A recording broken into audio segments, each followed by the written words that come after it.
why is everyone using this gun? It's a very simple question with not a very simple answer, or maybe the simplest of all answers depending on how you look at it. If somehow you don't know what this weapon is, which right now I don't even know how that would be possible considering just how often I see it, this weapon right here is the SL8. This is a formerly fairly unpopular DMR unlocked at just rank 34. And there are a few interesting things about this weapon that just kind of make me question people's sanity here. So the first thing about this weapon is, I'll go ahead and I'll take the skin off because it's a little bit distracting here. The first thing about this weapon that you might notice is it looks kind of like a G36. And that is because it is a G36. It is this weapon right here, but in DMR form. And it's basically the civilian variant, you could say, of the G36. But that doesn't really tie into why people use it because, frankly, I think most people would rather have the military form of something. And that leads me to kind of my question here is, dude, like, why is it so popular? Compared to other DMRs, I mean, if you take a look at like anything else in this category, it's going to have infinitely more damage than the SL8 here. Shoot the SKS, we got 40 damage up close. We got MSG90 with 50 damage. We got the SVK12 with 70 with 12.7, of course. Even the Dragunov SVU, bro, 60 damage up close. Yes, this has just a base damage of 38 up to 88 studs and minimum of 28 damage. So you're almost getting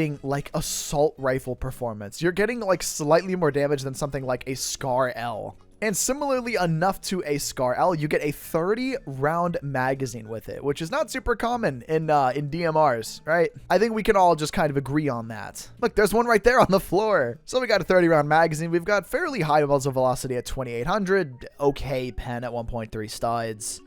Everything else is kind of completely normal, I guess. 650 fire rate, a little bit high again for a DMR. So why is everybody using this? Well, there is a couple of reasons for that. The main thing is that it doesn't really perform so much like a DMR as it does a semi-auto assault rifle. It's got a similar fire rate to an assault rifle. It's got like identical magazine capacity to most of the assault rifles in the game. And it's got fairly low recoil for what it is. It does also like kind of smack a little bit with a torso multi that it's got, which we can take a little bit of a peek at right here. 1.4 head multiplier, which is fairly standard, and a 1.08 torso multi, which doesn't quite give us 3-tap torso or anything like that. Though it does give us 3-tap torso out to about 300 studs. Oh, Jesus Christ. I'm too tired for this, bro. At about 130 studs, we get 3-tap torso, 2-tap headshot out to a little bit over 100 studs, and 3-tap limb out to about 115-ish studs. So damage and stuff is all okay. Fire rate's not bad. Recoil is low. Magazine capacity is pretty decent. But this thing not only is like okay by default, again, a little bit more like a semi-auto battle rifle as opposed to a DMR. But interestingly enough, this also does have a slightly more interesting trick up its sleeve. That is the majority way that I see people using this weapon.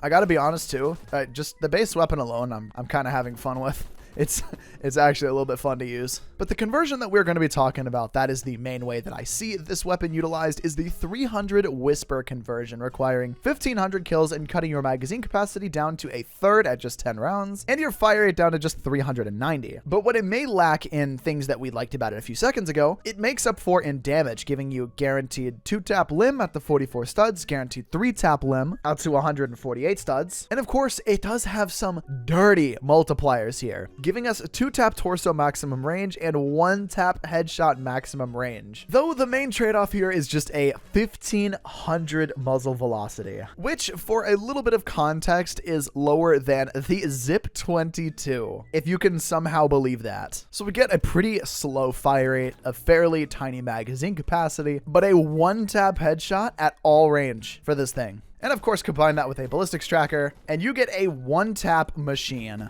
Okay, maybe I didn't get a 1-tap there, but you get my point. There we go. Not even a 1-tap headshot, though. I'm really struggling here to utilize the ballistics tracker. I don't know why it's been fighting me so bad the last couple days, but it just, something doesn't feel right about it. I don't think that they changed anything about it. Just something does not feel right. I don't know what it is. No idea. But you can see, we are hitting some dirty 1-taps on these guys. And not every kill, of course, has to be a 1-tap, dude. Not every kill has to be a headshot. You could just get some nice cross-map 2-taps with it, too, which is very, very fun. God, when you're not playing like me, man. When you're not playing like me, it's fun, all right? However you see me play, just don't do that. Unless it's a guide like this one. There's some good information in there still. But yeah, pretty much, this is kind of a menace to Phantom Forces right now. Like, what can I say? What can I say? Boom, again. And come on, one more. Give me one more. Give me one more good one tap here. Boom. Boom. Okay. Okay, we're kind of figuring this out here. Now, of course, because it does have that super low muzzle velocity, it is going to be a little bit hard to hit like people who are moving, but like stationary targets, not too bad.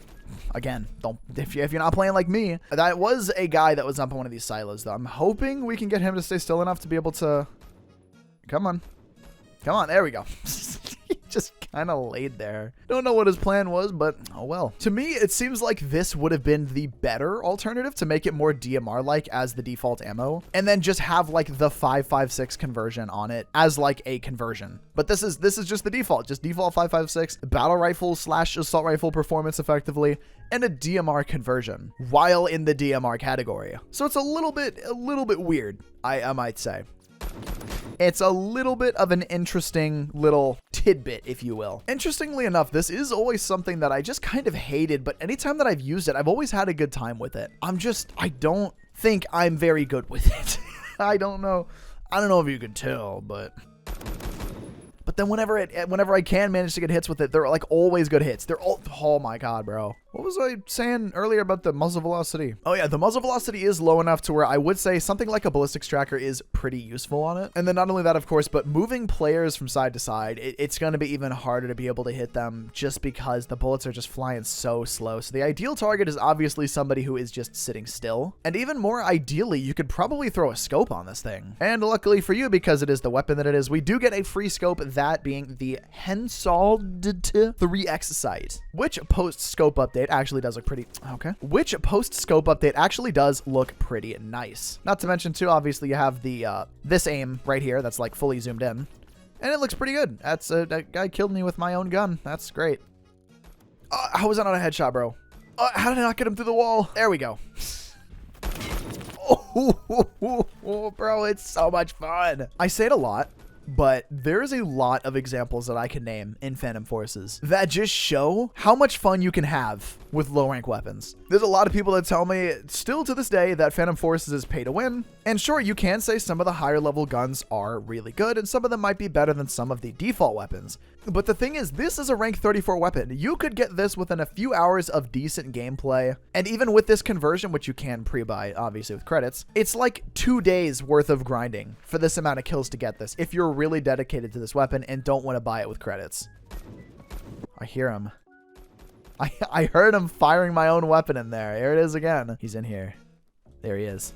Ah, the fire rate got me, bro. I was clicking too quick. No. But it doesn't even need this ammo type on it, might I add. 34-24. Sure, I'll take it. This really just is something that you can use mostly default. You get a free scope with it. Throw a couple of random attachments on it. Even with the default ammo, you don't really need ballistics tracker, or even with the conversion, really, I should say. Truck fart smells.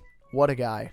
What a guy. I mean, it mostly, again, is semi-auto assault rifle performance. I mean, it's got damage like nearly identical to like the AKs, and it's got fire rate nearly identical as well. This is basically a semi-auto AK in performance with the default ammo.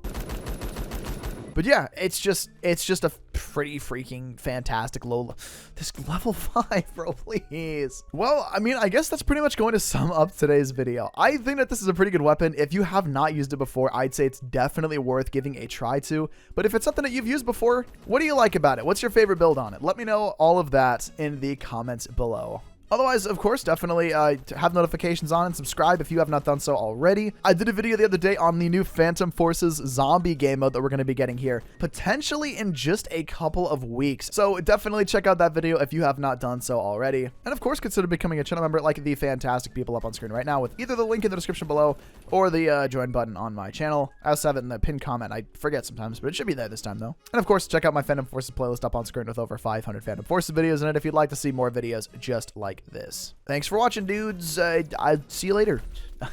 Peace.